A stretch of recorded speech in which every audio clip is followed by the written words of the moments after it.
આ એક નવો અને નવીનતમ અભિગમ છે। ઘણીવાર આપણે કોઈ આ વિશે જાણતા નથી, પરંતુ આ એક વગર ખર્ચે અને ખૂબ સારું રિઝલ્ટ આપતું ડેટા તો એવું કહે છે આ લોકોના અખતરા કે 15% સુધીનું ઉત્પાદન વધારી શકાય। એટલે 10 મણ થતું હોય તો આપણે 11.5 મણ સુધી પહોંચાડી શકીએ। તો આજનો નવો પ્રયોગ એટલે મગફળીની અંદર બેરલ કઈ રીતના ફેરવવું તો એ વિડીયો પૂરો જોવા માટે આપ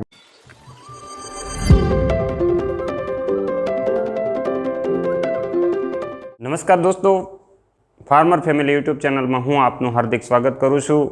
હું મનીષ બલદાણિયા કૃષિ વૈજ્ઞાનિક તરીકે કૃષિ વિજ્ઞાન કેન્દ્ર કોડીનાર ખાતે ફરજ બજાવું છું। આજે ચર્ચા કરવાની છે કે મગફળી ઉપર બેરલનો પ્રયોગ। કારણ કે આ તમને એવું લાગશે કે આ તો ગાંડા થઈ ગયા લાગે લોકો, અથવા તો તમે જો બેરલ તમારા ખેતરમાં ફેરવતા હશો અને બાજુવાળા જોશે તો એ પણ એમ કહેશે કે આ ભાઈ ગાંડા થઈ ગયા। પણ આપણે જ્યારે નવી ટેકનોલોજી તરફ આગળ વધતા હોય ત્યારે આપણે છે લોકો આપણને ગાંડા સમજતા હોય છે, પરંતુ આપણે એની અંદર કોઈ કસાશ છોડવાની નથી। એટલે આ વિડીયો છે પૂરો જોવાનો છે। બેરલના પ્રયોગો અત્યારે દેશ વિદેશની અંદર થઈ રહ્યા છે અને વગર ખર્ચે છે, તો એ તમારે જોવાનું છે કે આની અંદર કેટલો ફાયદો થાય। તો આપણે આવી ટેકનોલોજી ખેડૂતો સુધી પહોંચાડવા માગીએ છીએ। તો આ ચેનલ ઉપર તમે નવા હોય તો આવી નવી ટેકનોલોજી વિશે તમને માહિતી પહોંચાડવાનો પ્રયત્ન કરશો। એના માટે થઈને આપ ચેનલ ઉપર નવા હોય તો ચેનલ સબસ્ક્રાઈબ કરી લેજો, ઉપરાંત લાઇક અને શેર કરવાનું નહીં ભૂલતા। કારણ કે આવી ટેકનોલોજી કોઈ નહીં જાણતું હોય તો આ બીજા બધાને બતાવજો કે આવું થાય।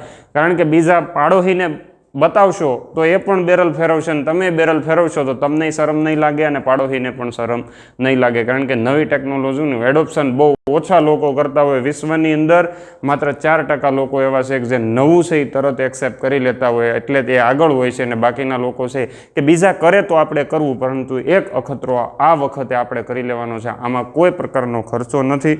તો મિત્રો, આજે આપણે ચર્ચા કરવાની છે કે મગફળીની અંદર બેરલનો પ્રયોગ તમે આ વિડીયોની અંદર જોવો છો એ મુજબ એક ભાઈ છે એ એની મગફળીની અંદર બેરલ ફેરવી રહ્યા છે અને એના કેટલા બધા ફાયદા થાય એની આજે આપણે અભ્યાસ કરવાનો છે। અમે પણ ગયા વર્ષે તમે જોવો છો એ મુજબ અહીંયા બેરલ ફેરવવાનો અખતરો છે એ કરેલો હતો, તો આપે પણ એકવાર આવો અખતરો કરવાનો છે, જેથી કરી અને આપ જાણી શકો છો કે આના લીધે થઈને ઉત્પાદનની અંદર ફેરફાર કેટલો થાય। હુયા બેહવાની અંદર, ડોડવા ભરાવાની અંદર ખૂબ સારો ફાયદો થશે વગર દવાએ।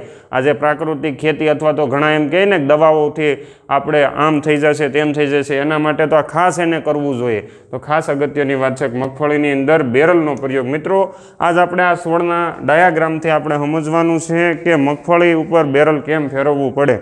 જો મગફળી આપણી છે એ જનરલી સામાન્ય રીતે ઊભી થતી હોય, ઊભી મગફળીની અંદર એક હુયો છે એ અહીંથી બેસતો હોય। હુયા તમને ખબર છે કે અહીંયા જ્યાં જ્યાં એના હાંધા આવે એ હાંધા ઉપરથી છે એ હુયા ફૂટતા હોય છે। હુયા ફૂટે એ પછી હુયા છે એ જમીનની અંદર બેસતા હોય છે, જમીનની અંદર પછી જે પોહાય ને ડોડવા બનતા હોય।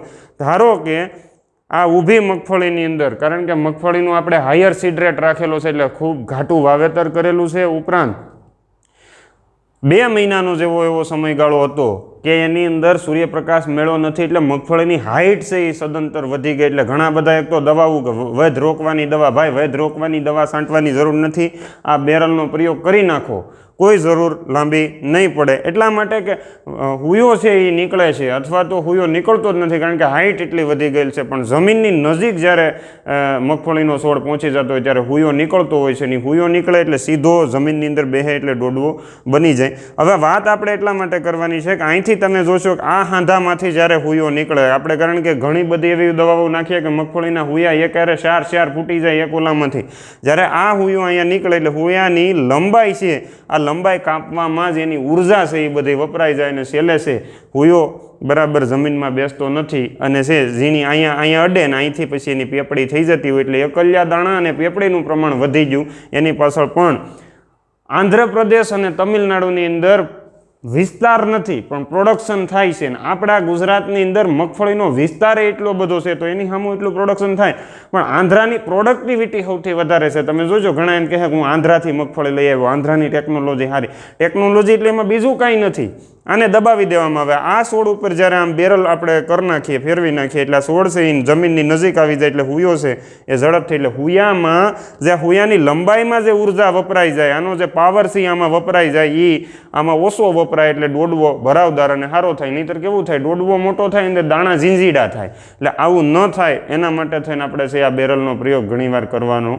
હોય છે. હવે બેરલનો પ્રયોગ કરતાં પહેલાં આપણે મગફળી જોઈ લેવી જોઈએ. આપણે લાઈવ સ્પેસિમેન્ટ લઈ આવ્યા છે. હવે તમે જોઈ લો, આ મગફળી ઊભી છે, આને ક્યાં હુયો ફૂટ્યો, અહીંયા હુયો ફૂટેલો છે, તમે જોઈ શકો. હવે આ અહીંથી અહીંયા આવતા આવતા ક્યાં છે, જો આમ હુયા છે, ઘણીવાર આવા થઈ જાય. અહીંયા એક ડોડવો થઈ ગયો. અહીં બાજુમાં જો આ હુયાની લંબાઈ નાની હતી તો પણ છે એને પેપડી બની ગઈ. હજી આને અહીંયાથી અહીંયા કેટલું ઉતરવું પડશે તમે જોઈ શકો કે અહીંથી હજી આ પેન કરતાં પણ વધારે, એટલે 10 સેન્ટીમીટર કરતાં પણ વધારે લંબાઈ છે એને નીચે ઉતરવું. પણ જો આપણે એને બેરલ ફેરવી અને આમ કરી દેવામાં આવે, બેરલ ફેરવી અને એને આમ બેહાડી દેવામાં આવે તો આ હુયા છે એ જમીનને અડી જતા હોય. આ જમીનને અહીંયા આમ અડી ગયા, માનો કે અહીં અડી જાય એટલે આ જમીનની અંદર સીધો ડોડવો બનવા મળે. પણ જો અહીંયા રહે તો આ એને કેટલી લંબાઈ કાપવી પડે. એટલે ખાસ તમને એ સમજાવવાનું છે કે આ જમીનને અડતું થઈ જાય એટલે હુયા બેહતા થઈ જાય અને હુયાની અંદર દોડવા. નહીંતર કેવું થાય મિત્રો કે અહીંયા છે આ હુયો જોવો કાળો પડી ગયો, કારણ કે હવે એની સાંસ છે એ પાકવા માંડી. ને આ બાકીના હુયા છે કેવા છે, લીલા છે, હજી એ જમીનની અંદર બેસી ગયા હતા અને આ છે એ બેઠા નથી. એટલે એને આ ઉર્જા આની અંદર તો પછી મહી લાગે ને કેટલું બધું, જેટલી લંબાઈ વધારે એટલું નુકસાન થવાની શક્યતા વધારે રહે, નહું રહી જાય અને દોડવા થતા નથી. આવા ઘણા ખેડૂત મિત્રોના પ્રશ્ન હોય. બીજો પ્રશ્ન છે કે બેરલ ઉપર પ્રયોગ ક્યારે કરવો, બેરલનો પ્રયોગ મગફળી ઉપર ક્યારે કરી શકાય. જો આવી અવસ્થા હોય ત્યારે કરી શકાય. આ અવસ્થાએ તમે આમ છે હળવે હળવે બેરલનો ઉપયોગ કરવાનો છે, બરાબર. એ જે લોકોની મગફળી અત્યારે 45 દિવસથી લઈ અને 55 દિવસના વચ્ચેના સમયગાળામાં છે, જેને હુયા હજી બેહવાની શરૂઆત થઈ છે, પછી બધી અલગ અલગ વેરાયટી વાઇઝ અલગ અલગ હશે. કોઈક વહેલી પાકતીમાં તો 35 દિવસથી હુયા બેસી જાય છે. તેની ઉપર અખતરો કરવા જાઓ ને તો આ હુયો છે ને આ અહીંથી આમ ભાંગી જાય, બરાબર.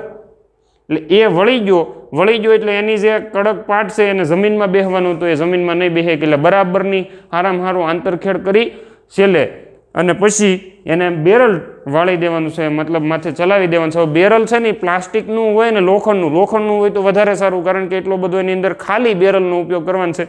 અને કાં પ્લાસ્ટિકના બેરલનો આપણે ઉપયોગ કરવાનો છે. પ્લાસ્ટિકનું બેરલ છે ઉપર ફેરવી દેવું એટલે જમીનની દોસ્ત છે મગફળી આમ નમી જાય, એટલે પછી બહુ વાંધો આવશે નહીં. એટલે લોખંડનું બેરલ હોય તો વધારે સારું.